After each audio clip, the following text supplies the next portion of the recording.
Hey guys, अस्सलाम वालेकुम। कैसे हैं आप सब? उम्मीद करती हूँ आप सब खैर व आफियत से होंगे। तो जनाब, आज मैं आपके लिए लेके आई हूँ एक नई वीडियो। एक्चुअली आज मैं कर रही थी सफाई, तो मैंने सोचा क्यों ना आप लोगों के साथ शेयर किया जाए कि साफ़ सफाई वाली अशिया की इंग्लिश क्या होती है। यकीनन आपको ये पसंद आएगी। तो चलिए स्टार्ट करते हैं। तो सबसे पहले जब सफाई की बात हो तो बात आती है गंदे कमरे की। तो अगर गंदा कमरा है तो हम कहेंगे look at the state of this room. और अब वो कमरा गंदा है तो इसके लिए हम 3 तरह से कर सकते हैं बात। यानी अगर वो गंदा है, बहुत ज़्यादा गंदा नहीं है, तो हम कहेंगे the room is a mess. कहेंगे the room is a mess. या फिर हम इस तरह भी कह सकते हैं the room is messy. The room is Massey.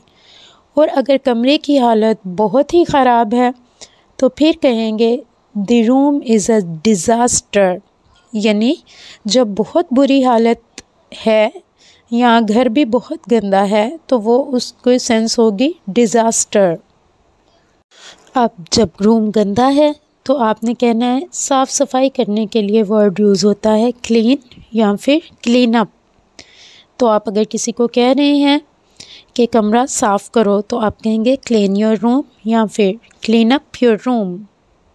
Clean up your room. Okay, और जो नेक्स्ट है वो है जनाब, जैसे मैंने पहले बात की कि रूम गंदा था और अब अगर थोड़ा बहुत गंदा था, जैसे टेबल पे कोई ग्लास पड़ा हुआ है या टॉयज़ अपनी जगह से किसी दूसरी जगह पे हैं, यानी थोड़ा बहुत गंदा है, तो उसकी इंग्लिश होगी स्ट्रेटन अप या फिर टाइडी अप। चीज़ों को जगह पर रखना, स्ट्रेटन अप द रूम। यानी कि आप कहें कि कमरे में चीज़ों को जगह पर रखो, टाइडी अप द रूम या फिर स्ट्रेटन अप द रूम। अब जी, जहाँ सफाई की बात हो रही हो वहाँ झाड़ू की बात ना हो, ये कैसे हो सकता है? तो झाड़ू को इंग्लिश में कहते हैं ब्रूम। और झाड़ू लगाना की इंग्लिश होगी स्वीप अप। क्या होगी? Sweep up. यानी फर्श पर झाड़ू लगाओ तो इसकी होगी इंग्लिश स्वीप द फ्लोर। और झाड़ू लगाओ यानी आपने फ़र्श की बात नहीं कहनी, आपने बस कहा है कि झाड़ू लगाओ, तो आप कहेंगे स्वीप अप। आप कहेंगे स्वीप अप। और अब बात करते हैं जाले की, जो हर घर में ही लग जाता है। मकड़ी जी आती है और जाला लगा के चली जाती है, तो उसको जाले को कहते हैं कॉबवेब या फिर खाली वेब भी कह सकते हैं। ज़्यादातर इसे कॉबवेब कहा जाता है। और अब जाला लग गया है तो जाला लगाने वाला तो नहीं, जाला उतारने वाला ब्रश, उसकी इंग्लिश होगी कॉबवेब ब्रश। Cobweb brush. जाला लगा है, इसकी इंग्लिश होगी cobweb are hanging. Cobweb are hanging. और अब हमने अगर कहना है कि जाला उतार दो तो हम कहेंगे ब्रश ऑफ द कॉबवेब, क्योंकि इसे ब्रश की मदद से कर रहे हैं, तो ब्रश ऑफ द कॉबवेब। या फिर हम कह सकते हैं रिमूव द कॉबवेब।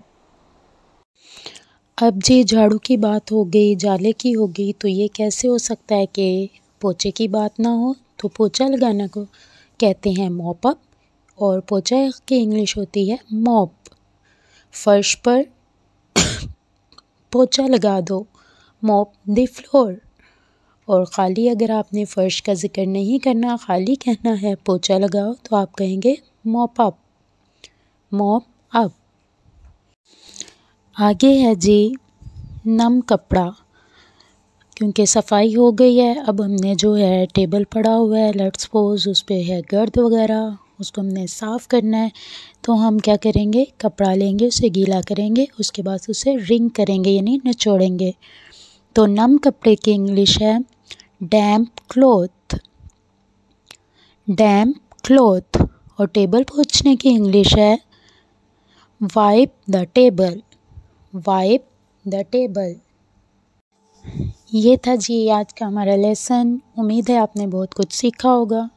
अपना बहुत सारा ख्याल रखिएगा, दुआ में याद रखिएगा। अल्लाह हाफिज़।